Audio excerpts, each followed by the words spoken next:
Angel broking లో demat account open చేసి trade చేసి 10 షేర్లు బోనస్ గా పొందండి. జస్ట్ సైన్ అప్ అయితే చాలు. మీ ఫోన్ నంబర్ ఎంటర్ చేసి ఓటీపీ ఎంటర్ చేయండి. ఆ తర్వాత పాన్ కార్డ్, ఆధార్ కార్డ్, అలాగే బ్యాంక్ స్టేట్మెంట్ కూడా అప్లోడ్ చేయండి. ఆ తర్వాత ఓ సెల్ఫీ, ఓ ఈ-సైన్ చేస్తే చాలు. మీ అకౌంట్ 24 గంటల్లో యాక్టివేట్ అయ్యాక మా నంబర్ కి యాక్టివేట్ అని వాట్సాప్ చేయాలి. ఆ తర్వాత మీ డీమ్యాట్ అకౌంట్ లో మేము చెప్పిన 10 బ్యాంకింగ్ షేర్స్ బై చేసి స్క్రీన్ షాట్ పెడితే చాలు. ఆ అమౌంట్ మీకు యూపీఐ ద్వారా పంపిస్తాము. అంటే మీకు 10 షేర్లు బోనస్ గా వచ్చినట్టే. ఆ తర్వాత మీరు ఆ షేర్స్ ని సెల్ చేసుకుంటారో ఇన్వెస్ట్ చేసుకుంటారో మీ ఇష్టం. డిస్క్రిప్షన్ లో ఉన్న లింక్ ద్వారా మాత్రమే మీకు ఈ బోనస్ షేర్లు వస్తాయన్నది మాత్రం గుర్తుపెట్టుకోండి.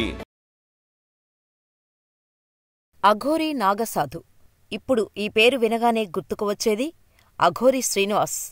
గత కొద్ది రోజులుగా అఘోరీ నాగసాధువు అని చెప్పుకుంటూ శ్రీనివాస్ తెలుగు రాష్ట్రాల్లో హాట్ టాపిక్ గా నిలుస్తున్నాడు. అఘోరీ నాగసాధులు చాలామంది ప్రజల్లో ఉండరు. జనవాసాలకు దూరంగా ఉంటారు.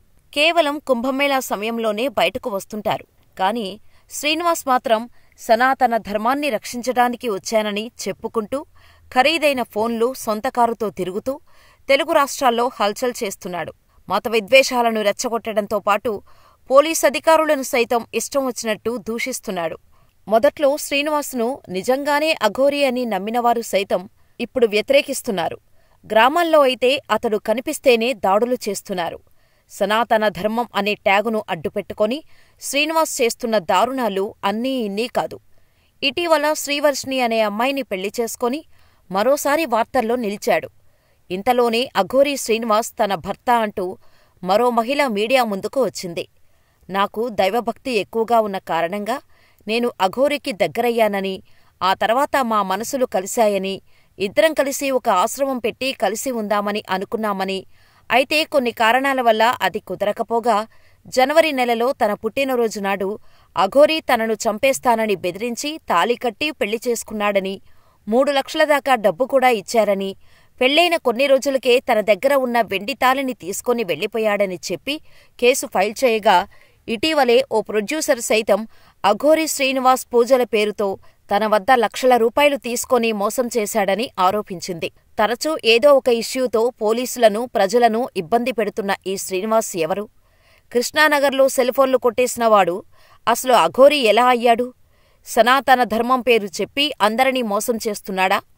వర్షిణి, రాధికలతో పాటు ఇంకా ఎంతమంది అమ్మాయిల జీవితాలు నాశనం చేశాడు?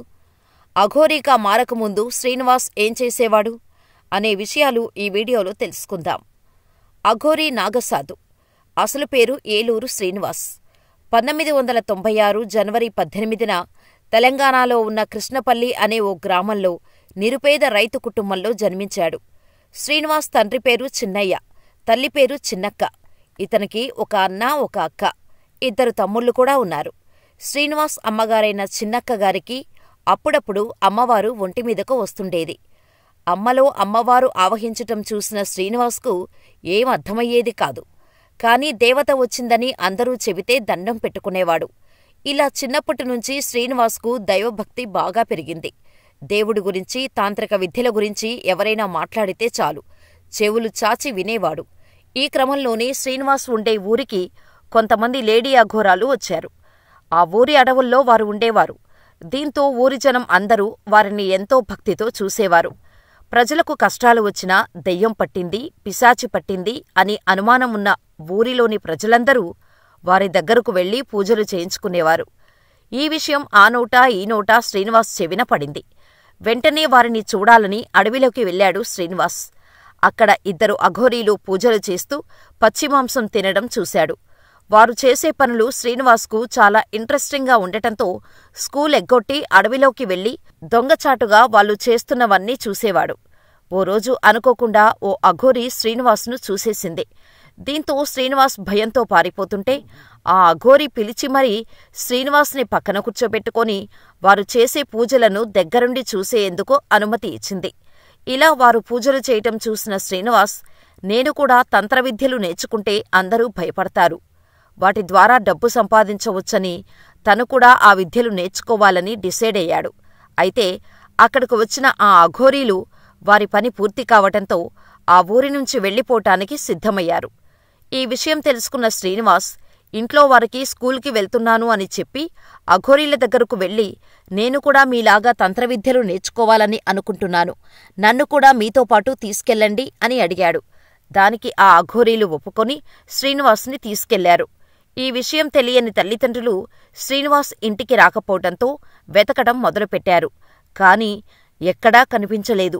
ఎక్కడికో వెళ్ళాడని అనుకుని ఏదో ఒకరోజు ఇంటిని వెతుక్కుంటూ వస్తాడని ఎదురుచూస్తూ ఉండేవారు.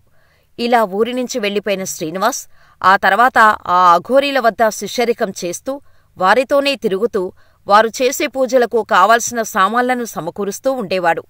ఇక అలా కొన్ని సంవత్సరాల తర్వాత ఆ అఘోరీలు శ్రీనివాస్కి మంత్రాలు నేర్పాలంటే నువ్వు కూడా మాలాగే పురుషుడు నుంచి స్త్రీగా మారాలని, అలా మారితేనే తంత్రవిద్యలు నీకు నేర్పిస్తామని చెప్పగా శ్రీనివాస్ ఆ కండిషన్కు ఒప్పుకున్నాడు. కాని ట్రాన్స్జెండర్గా మారటానికి శ్రీనివాస్ దగ్గర డబ్బుల్లేవు. దాంతో ట్రాన్స్జెండర్ అసోసియేషన్ హెల్ప్ తీసుకొని ఆపరేషన్ చేయించుకొని ట్రాన్స్జెండర్గా మారాడు. ఆ తర్వాత పూర్తిగా అమ్మాయిలా మారాలని లక్షలు ఖర్చు పెట్టి తన ప్రైవేట్ పార్ట్స్ని మార్చుకొని బ్రెస్ట్ ఇంప్లాంటేషన్ చేయించుకొని అమ్మాయిలా మారి విష్ణు బ్రహ్మగా తన పేరు మార్చుకున్నాడు. అయితే అఘోరీ సంప్రదాయంలో ఎవరైనా అఘోరీగా మారాలంటే ముందుగా గురువు దగ్గర శిష్యరికం చెయ్యాలి. ఈ టైంలో గురు అఘోరీలు ఎన్నో పరీక్షలు పెడతారు. లైంగికంగా కూడా పరీక్షిస్తూ ఉంటారు. ఇలా మంత్రసాధనతో లైంగికంగా పూజలు చేస్తే అతీత శక్తులు వస్తాయని వారి నమ్మకం. ఇలా అఘోరీల సాధన 15 సంవత్సరాల వరకు ఉంటుంది. ఈ టైంలో అఘోరీ గురువులు పెట్టే మానసిక, శారీరక చిత్రహింసలు భరిస్తేనే అఘోరీలు తంత్రవిద్యలు నేర్పేందుకు ఇష్టపడతారు, లేదంటే లేదు. ఆ తర్వాత కూడా తంత్రిక సాధన అంత ఈజీగా ఉండదు. ఎందుకంటే పగలంతా శివభక్తిలో మునిగిపోయే అఘోరాలు రాత్రైతే సేవ సాధనలు చేస్తారు. ఈ ప్రక్రియ చాలా కష్టంగా ఉంటుంది కూడా. దీంతో చాలామంది శిష్యులు వీరి దగ్గర మంత్రసాధన చేద్దామని వచ్చినవారు మానసిక స్థిరత్వాన్ని కోల్పోయేవారు కూడా ఉంటారు. అయినప్పటికీ శ్రీనివాస్ అఘోరీగా మారడం కోసం అన్నిటికీ సిద్ధపడ్డాడు. ఎలాగైనా విద్యలను నేర్చుకోవాలని ట్రై చేస్తారు. కాని ఎన్ని సంవత్సరాలు అయినా అఘోరాలు శ్రీనివాస్కు తంత్రిక విద్యను నేర్పించలేదు. దీంతో వారి నుంచి తప్పించుకొని తనను తాను అఘోరీగా చెప్పుకోవటం మొదలుపెట్టాడు. ఆ తర్వాత 2019లో తల్లిదండ్రులను చూడ్డానికి ఊరికి వెళ్ళాడు. అప్పుడు అతన్ని చూసి ఇంట్లో వాళ్ళందరూ ఎంతో సంతోషించారు. ఆ తర్వాత మళ్లీ తాంత్రిక విద్యలు నేర్చుకోటానికి వెళ్ళిపోయాడు.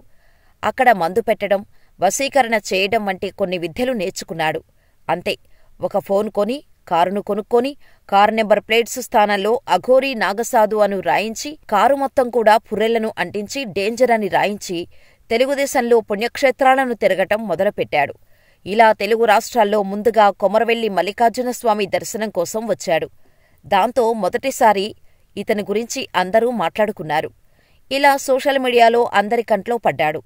ఆ తర్వాత సికింద్రాబాదులోని ముండా మార్కెట్ వద్ద ఉన్న ముత్యాలమ్మ టెంపుల్కు వచ్చి దిగంబరిగా పూజలు చేయటంతో అక్కడున్న వారంతా ఆశ్చర్యానికి గురై ఆ వీడియోలు సోషల్ మీడియాలో వైరల్ చేయటంతో అన్ని satellite channels, YouTube channels Aghori దగ్గర ఇంటర్వ్యూలు తీసుకున్నాయి. హిందూ దేవాలయాలను, సనాతన ధర్మాన్ని కాపాడేందుకు వచ్చిన నిజమైన శివుడి సేవకురాలిని నేను అంటూ చెప్పుకొచ్చింది. ఇదిలా ఉంటే ముత్యాలమ్మ గుడి ఇష్యూ రోజురోజుకు పెద్దదవటంతో తెలంగాణ పోలీసులు తెలంగాణ నుండి అఘోరీని పంపించేయగా ఆంధ్రాలోకి అడుగుపెట్టాడు శ్రీనివాస్. వెళ్లి అక్కడ వర్షిణి అనే అమ్మాయితో పరిచయం పెంచుకుని అనంతరం శ్రీవర్షిణి ఫ్యామిలీకి దగ్గరై వర్షిణిని ప్రేమమత్తులో పడేశాడు శ్రీనివాస్. దీంతో వర్షిణి కూడా అఘోరీగా మారాలని నిర్ణయం తీసుకుంది. అయితే ఆమె అఘోరీగా మారటానికి తల్లిదండ్రులు ఒప్పుకోలేదు. దీంతో వర్షిణి పోలీసులను ఆశ్రయించింది. నేను మేజర్ని, నా తల్లిదండ్రులకు నేను అఘోరీగా మారడం ఇష్టం లేదు, అందుకే వారికి దూరంగా ఇల్లు విడిచి వెళ్ళిపోతున్నాను అని చెప్పి వెళ్ళిపోయి అఘోరీ వద్ద శిష్యరికం చేస్తూ అఘోరీ వద్దనే ఉంటూ వచ్చింది. ఇలా తల్లిదండ్రులను వదిలేసి అఘోరీతో వెళ్లిపోయిన శ్రీవర్షిణి అఘోరీతో గుళ్ళు గోపురాలకు తిరుగుతూ ఉన్న క్రమంలో పోలీసులకు తల్లిదండ్రులు ఇచ్చిన కంప్లైంట్ ఆధారంగా ట్రాక్ చేసి గుజరాత్లో అఘోరీని, వర్షిణిని పట్టుకొని శ్రీవర్షిణిని కుటుంబ సభ్యుల సమక్షంలో పోలీసులు ఇంటికి తీసుకువచ్చారు. అయితే తాను అఘోరీని వదిలిరానని కన్నీళ్లు పెట్టుకుని ప్రాధేయపడినా కుటుంబ సభ్యులు వినలేదు. వర్షిణి ఫ్యామిలీకి చెందిన విష్ణు, శ్రీహర్ష, భవానీ ఆమెను తమతో పాటు తీసుకెళ్లారు. దీంతో మీడియా ముందుకు వచ్చిన వర్షిని అఘోరీ నుంచి దూరం చేస్తే తట్టుకోలేను. ఈ ఎడబాటును తట్టుకోలేక ఆత్మహత్య చేసుకుంటే ఏం చేస్తారు? అఘోరీపై నాకు ఉన్న ప్రేమ ఎప్పటికీ తగ్గదు అని చెప్పగా శ్రీనివాస్ అఘోరీ ఆసక్తికర సమాధానమిచ్చాడు. మేము నార్తులో ఓ స్థలం చూసుకున్నాం. అక్కడే ఒక నివాసాన్ని ఏర్పాటు చేసుకుని శ్రీవర్షినితో కలిసి జీవిస్తానని లేడీ అఘోరీ చెప్పింది. శ్రీవర్షిని ఇక నుంచి తన భార్య అన్న అఘోరీ తన నుంచి ఆ యువతిని ఎవరూ దూరం చేయలేరని తేల్చి చెప్పింది. పెళ్లి కూడా చేసుకున్నారు. ఇదే టైంలో ఘోరీగా తిరుగుతున్న శ్రీనివాస్ ఓ చీటర్. పెళ్లి చేసుకుని మోసం చేశాడు. జనవరి నెలలో కొండగట్టు అంజన్న ఆలయంలో అఘోరీ తన మెడలో తాళి కట్టాడు. భక్తితో మొదట నేనే అఘోరీని కలిశానని, తర్వాత తమ మధ్య సాన్నిహిత్యం పెరిగి అది పెళ్లి వరకు వచ్చిందని చెప్పింది. అంతేకాక తాము ఇక్కడే ఒక ఆశ్రమం పెట్టుకుని సేవ చేసుకుంటూ గడుపుదామని అనుకున్నామని, కాని అఘోరీ ఒక మాట మీద నిలబడడు అని, ప్రతిసారీ మాట మారుస్తుండటంతో ఆశ్రమం పెట్టలేకపోయామని తెలిపింది. ఇంతలో వర్షిణి విషయం బయటకు వచ్చిందని, వర్షిణి గురించి ప్రశ్నిస్తే కూతురు అవుతుందని, తనకు నేను గురువును అవుతానని అఘోరీ చెప్పాడు. సిగ్గులేకుండా ఇప్పుడు వర్షిణిని భార్య అని చెబుతున్నాడని, మొదటి భార్య రాధ మీడియా ముందుకు రావటంతో శ్రీనివాస్ వ్యవహారం సంచలనంగా మారింది. ఇష్యూ నడుస్తున్నప్పుడే హైదరాబాదులోని కృష్ణానగర్లో శ్రీనివాస్ జుట్టుకు రంగు వేసుకొని జల్సాలు చేస్తూ తిరిగినప్పటి ఫోటోలు బయటకు వచ్చాయి. హైదరాబాదులో శ్రీనివాస్ ఉన్నప్పుడు అక్కడ ఉండటానికి ప్లేస్ లేకపోతే ఫ్రెండ్ రూంలో ఉంటూ ఫ్రెండ్ రూంలో సెల్ఫోన్స్ దొంగతనం చేశాడనే వార్త బయటకు వచ్చింది. అలాగే శ్రీనివాస్ ఒక అమ్మాయిని బలవంతం చెయ్యబోగా అక్కడ వాళ్లు ఇతన్ని కొట్టి ఇతని అంగంపై వాతలు పెట్టి కాల్చారని, అందుకే తను సర్జరీ చేయించుకున్నాడనే వార్తలు వైరల్ అవుతున్నాయి. అంతేకాదు శ్రీనివాస్ సనాతన ధర్మం పేరు చెప్పి అమ్మాయిల జీవితాలు నాశనం చేస్తున్నాడని, చిన్నప్పుడు అఘోరాలతో వెళ్లటం, వాళ్లకోసం ట్రాన్స్జెండర్గా మారటం అనేవి పూర్తిగా అబద్ధాలని కొందరు చెబుతున్నారు. మరి మీరేమనుకుంటున్నారు? శ్రీనివాస్ నిజమైన అఘోరీనా, లేక అఘోరీ ముసుగులో ఉన్న మాయగాడా? మాకు కామెంట్ చేయండి.